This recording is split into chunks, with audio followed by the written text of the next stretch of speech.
최근 들어 아주 핫한 네트워크 플레이어가 하나 있습니다. 썸네일에서 보셨다시피 에버솔로의 DMP-A6입니다. 정식 리뷰에 앞서서 기능과 사용법에 대해서 간단하게 알아보는 프리뷰 영상입니다. 일단 박스에서 꺼낸 직후에 첫인상은 꽤 괜찮았는데요. 보통 저렴한 제품의 그 얇고 팔랑팔랑하는 허접한 케이스가 아니고요. 꽤 단단하고 야무진 느낌의 메탈 재질입니다. 우선 뒷면부터 보시면 안테나가 3개가 있는데요. 무선 2.4GHz, 5GHz, 블루투스 이렇게 3개입니다. 그 밑으로 전원 온오프 스위치와 소켓이 있고요. 그리고 이더넷 포트, HDMI 출력 포트가 있는데 ARC는 아니고요. 그 SACD, DSD 멀티 채널이 가능한 오디오 출력 포트입니다. 그리고 USB 메모리나 외장하드를 연결할 수 있는 USB 포트, USB 오디오 출력 포트가 있고요. 디지털 입력으로는 동축, 옵티컬, USB-C 입력 포트가 있습니다. C타입 단자라는 건 호불호가 좀 있겠네요. 디지털 출력 포트도 있는데요. 앞서 언급한 USB 출력에 더해서 동축과 옵티컬을 지원합니다. 그리고 아날로그 출력 단자가 XLR, RCA 한 조씩 있습니다. 기기 하부를 보시면 슬롯이 하나 있는데요. 이걸 열면 마치 플스5에 추가 SSD를 장착할 수 있는 것처럼 M.2 SSD를 장착할 수 있습니다.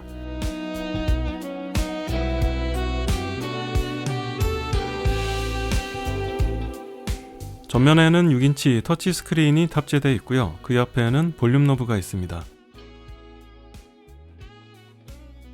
눌러서 이렇게 전원 관련된 메뉴를 띄울 수 있고요. 길게 누르면 전원이 꺼집니다. 디스플레이 화질이나 터치 조작감도 꽤 쾌적하고 빠릿빠릿합니다. 기본 메뉴는 6가지로 나뉘어져 있고요. 먼저 뮤직에서는 이 기기에 저장 음원을 재생이나 컨트롤할 수 있는 기본 뮤직 플레이어 또는 라이브러리라고 보시면 될 것 같습니다.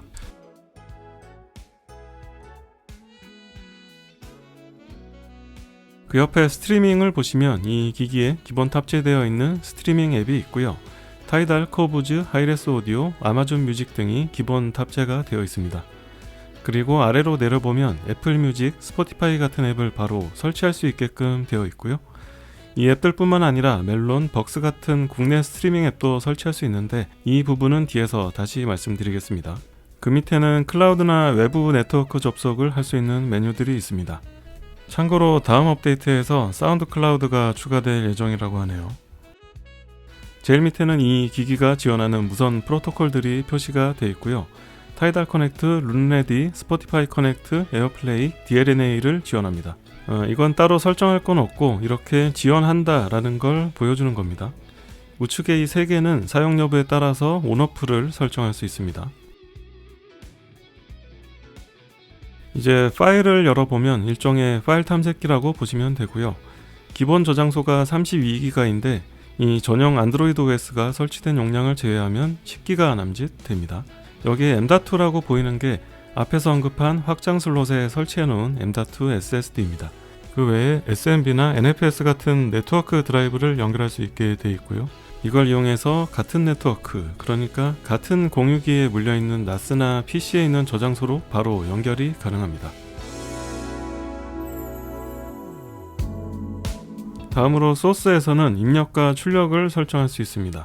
저장 음원이나 스트리밍 관련 기능은 모두 인터널 플레이어에 속하고요. 블루투스나 디지털 입력 모드를 설정할 수 있습니다. 출력은 아날로그 XLR, RCA, 그리고 HDMI, 동축과 옵티컬 같은 디지털 출력이 가능합니다. 디지털 출력은 이 인터널 플레이어 모드에서만 가능하고요. 앱스를 보시면 이제 수동으로 설치한 앱들이 나오는데요. 현재 보시는 바와 같이 애플 뮤직, 스포티파이, 멜론, 벅스 등을 직접 설치해 놓은 상태입니다. 작동은 스마트폰이나 태블릿에 설치한 것과 마찬가지로 실제 오리지널 앱이 실행이 됩니다. 애플 뮤직을 실행해 보면 이렇게 애플 뮤직 앱이 이 디스플레이 비율에 맞게 그대로 실행이 되고요. 이 터치 스크린을 통해서 모든 작동을 할 수 있습니다. 개인적으로도 고해상도, 가요, 해외 음원 이걸 동시에 충족시킬 수 있는 게 애플 뮤직이라 선호하는 편인데요. 문제는 하이파이 시스템에서 이 애플 뮤직의 고해상도 음원을 제대로 재생할 수 있는 방법이 딱히 없었다는 게 결정적인 단점이었죠. 그런데 이 에버솔로가 이 문제를 해결해버린 최초의 네트워크 플레이어가 되었습니다.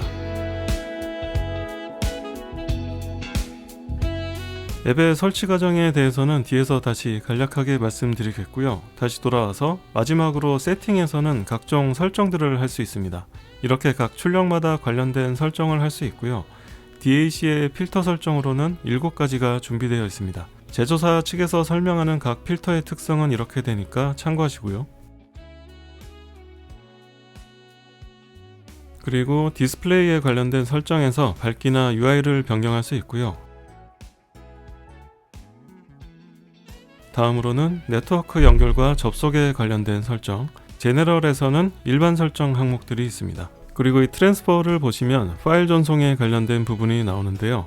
일단 이 DMP-A6로 파일을 전송하는 방법은 크게 2가지로 나눌 수가 있겠는데요. 첫 번째 방법으로는 USB 메모리에 저장 음원이나 APK 설치 파일을 복사해서 DMP-A6의 USB 포트에 직접 꽂아서 복사나 실행을 하는 방법입니다. 가장 직관적인 방법이죠.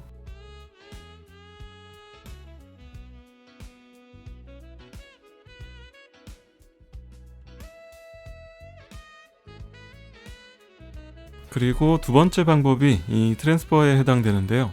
먼저 여기서 기본 드라이브를 설정을 하고 그 밑에 보시면 IP 주소가 나오는데요.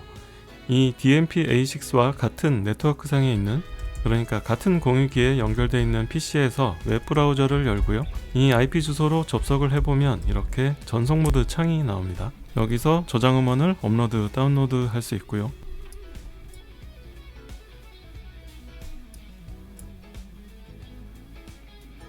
옆에 업로드 APK라는 버튼이 있는데 이걸 누르고 앱 설치 파일을 업로드하면 앱이 바로 설치가 됩니다. 지니뮤직을 받아서 한번 해보겠습니다. 이렇게 APK 퓨어 같은 APK 배포 사이트에서 지니뮤직을 검색해서 APK 파일을 다운받고요. 이 파일을 버튼을 눌러서 업로드만 해주면 기기에 바로 설치가 되는 방식입니다.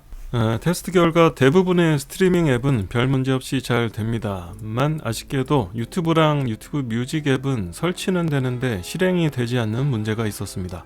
일단 가능한 방법으로는 크롬 브라우저를 설치하고 웹으로 사용하는 대안이 있고요. 그리고 아시는 분들은 아시는 벤 어쩌고 하는 앱이 있는데요. 이건 좀 아직 충분히 검증이 되지도 않았고, 그리고 구글한테 혼날 것 같아서 안드로이드나 이런 사이드로딩 설치에 대해서 잘 아시는 능력자분이라면 아마도 방법을 찾아내지 않을까 하는 생각도 드네요.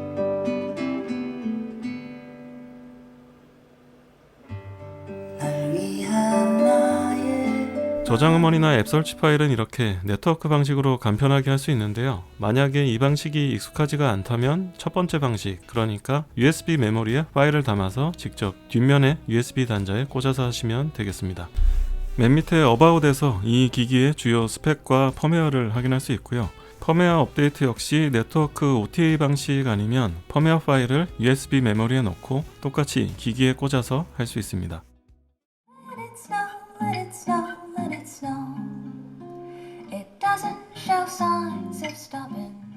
마지막으로 이 제품의 핵심 기능이라 할 수 있는 스트리밍 앱과 그 사용 방법에 대해서 다시 한번 짚어보고 영상 마쳐보겠습니다. 먼저 기본 설치되어 있는 앱, 그리고 사용자가 수동 설치하는 앱으로 나눌 수 있는데요. 타이달과 코브즈, 아마존 뮤직 등등은 기기에 기본 설치가 되어 있고요. 이 DMP-A6의 UI에 맞게 커스터마이징이 되어 있습니다. 실행을 해보면 뮤직의 기본 플레이어랑 UI가 똑같은 걸 볼 수 있죠. 그리고 그 외에 사용자가 수동 설치하는 모든 앱은 원래의 오리지널 앱이 그대로 실행됩니다. 작동이나 컨트롤은 모두 이 터치스크린을 통해서 가능하고요. 그럼 이제 의문이 하나 생길 수 있는데요. 저는 이 에버솔로를 인터넷으로 처음 봤을 때 이 안드로이드 기기에 사용자가 수동 설치할 앱들을 어떻게 다른 안드로이드나 아이폰으로 컨트롤이 가능한 건지 감이 잘 안 왔는데요. 에버솔로는 이걸 생각보다 굉장히 간단하게 해결을 해놨습니다. 이렇게 전용 앱의 캐스트 메뉴를 실행을 해보면 기기의 터치스크린과 똑같은 화면 모드가 되고요. 기기의 스크린을 터치하는 것과 똑같이 작동을 할 수 있습니다.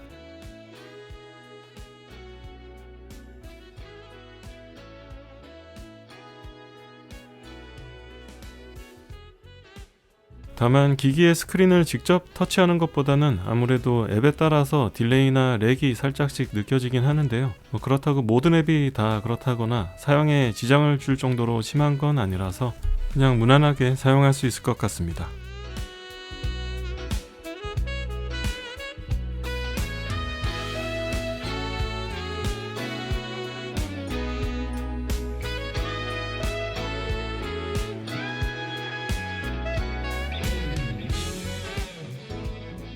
예, 영상은 여기까지고요. 추가로 제품에 대해서 궁금하신 점은 댓글 달아주시면 테스트를 해보고 답변 드리겠습니다. 추후에 정식 리뷰를 통해서 좀 더 자세한 기기의 특성에 대해서 다뤄보겠습니다. 감사합니다.